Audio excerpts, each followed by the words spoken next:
Hello, YouTube. So, today I want to talk about the thing that it's the issue that's gotten people the most fired up, at least in DMs and emails to me. The thing, surprisingly to me, that people get the most fired up about is when we talk about the Sig 320 pistols. I don't know why people get really emotional talking about equipment, especially if they like it or they use it. They get very, very emotional. So, I want to talk about the Sig pistols again, kind of my thoughts on them, my thought process, and actually why I don't recommend people buy those things anymore. So, Sig 320s, if you've heard me talk about them before, I am predisposed to like those. I like the frame. I like other Sig products. I think, their catalog's kind of weird. They've got a lot of stuff in there. It's kind of hard to figure out what's what these days. But I'm predisposed to like their stuff. Like, I have really good experiences with the 226s. And I like the frames on the 320s. I like the competition-specific models. They start getting bigger guns, heavier frames. I'm predisposed to like those. I like the idea of them anyway. Okay, so for a long time, I'm like, yeah, those are good to go. You should buy those. Like, that's a good option. And I think for a few years, I was saying, like, yeah, you should, hey, look at Glocks. Hey, look at the CZs. Hey, look at the Sig 320s and that kind of thing. It was an option for people to consider, play around with it. If you like it, if you like the frame, if it fits you well, you should buy those and you should shoot them. And that was my advice for a long time. But that advice changed. So many years ago when the 320s were newer, I did personally see two of them, for example, blow up in class. All right. And then I think the same thing everyone thinks. Like, is it ammo? Is it this and that? Like, I don't know. It was just one instance. You know what I mean? So typically I don't get too spun up if something wonky happens with a gun. Like, I typically put it back on the owner doing something dumb. That is usually going to be the case, is that the owner did something. However, as time went on, I saw more and more of that. Over time, I got some reports from people I know and trust who shot the SIGs a lot in a competitive shooting setting. And the reports I got was like, hey, these things aren't holding up that well. You were shooting 10, 20, 30,000 rounds through these things. Maybe you shoot 20,000 rounds through your practice gun in a season, so you get a pretty good idea of how well it holds up. And honestly, the SIGs are not holding up that well. They really don't. And you can see that if you look at a lot of top shooters that use SIGs, you can see aftermarket top-end stuff on there, which is, that's not really uncommon anymore, but it seems like they all have, modified guns, which doesn't really make sense to me if you are if you're sponsored to shoot SIG stuff. Like, I don't know why you'd modify the gun. But I do know why, because it's like there's something where the guns don't hold up that well. So again, I like the guns, but it's like, hey, I've seen a few of them blow up. I hear from other people, like some of them are blowing up. Okay, Then I see, like, hey, they're not holding up well.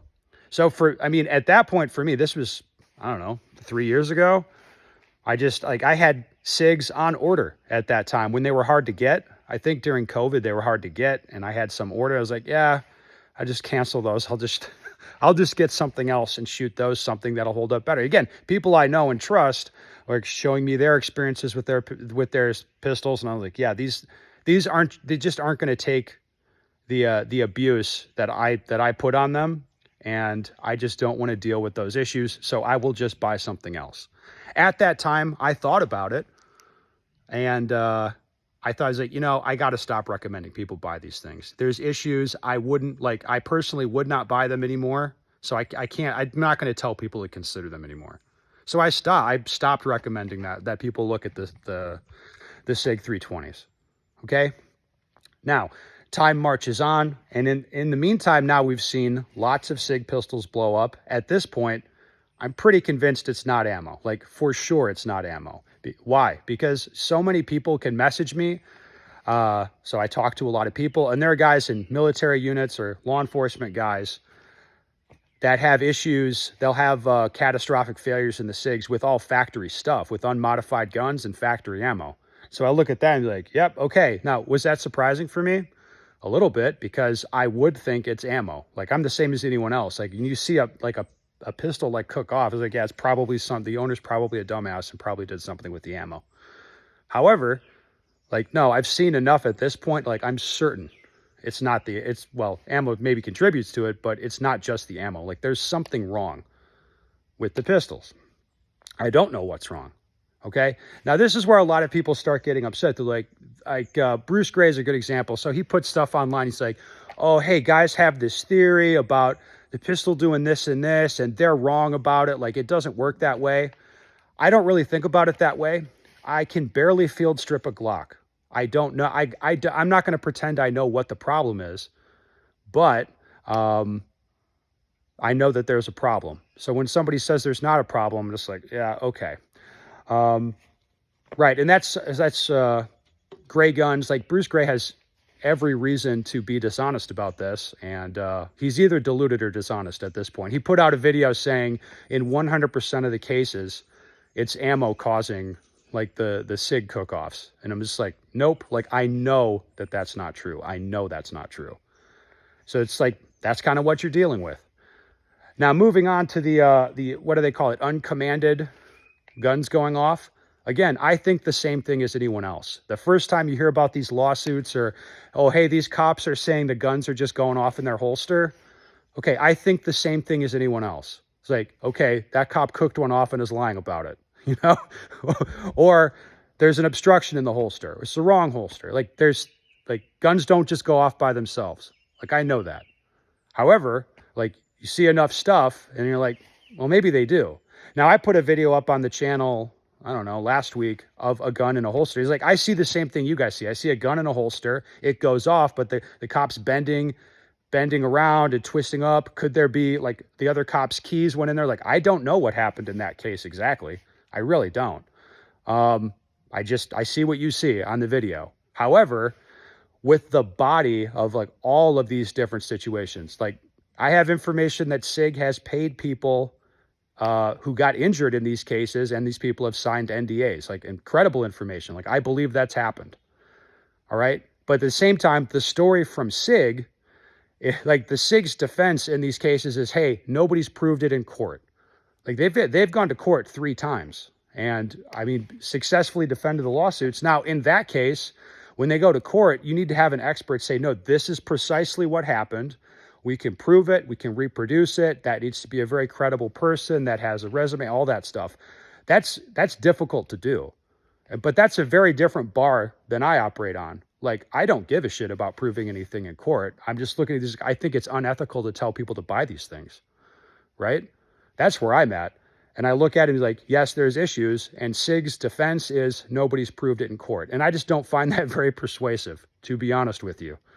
I don't think that's a very effective defense.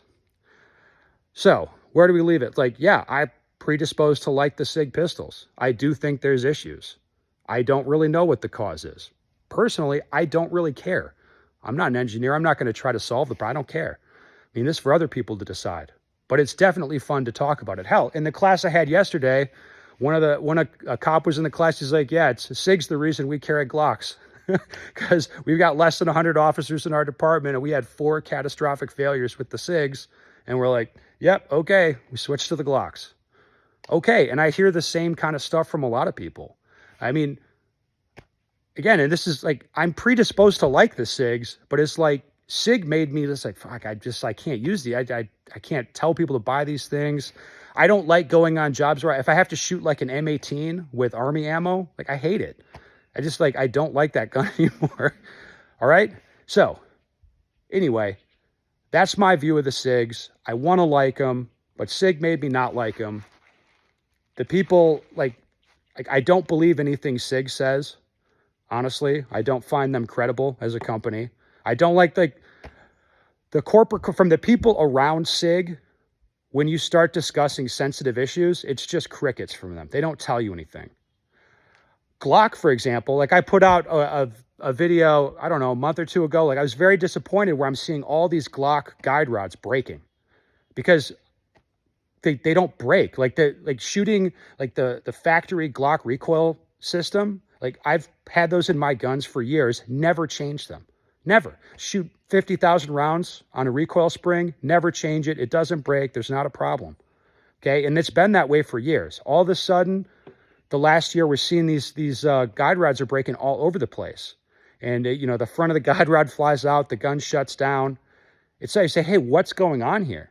But the answer I get from Glock actually makes sense. It's like, hey, we had a bad run or whatever, a bad batch of those springs. However, they were making it more than 5,000 rounds. It says in the manual to change it to 5,000 rounds. So we didn't do anything about those springs. Okay, that's an actual answer. That's actual information. All right. So that's what I like from other companies. It's not weird. It's not like crickets around sensitive stuff. With Sig, it is. So I don't trust Sig as a company. I don't think it's ethical to tell people to buy those pistols. I don't think that's the right thing to do. Yeah. And until I see something different, that's going to be where I'm at with it. And I don't really care what the actual cause of all this stuff is. That's for the nerds to figure out. I don't care. Like, you guys can figure that out. I'm just going to shoot something else in the meantime. And I mean, you can buy those if you want, but I'm not going to tell you to buy them because I think that's the wrong thing to do. I think it'd be wrong for me to tell you to buy them. And if you have a problem, I would feel bad. Anyway, that's it for me.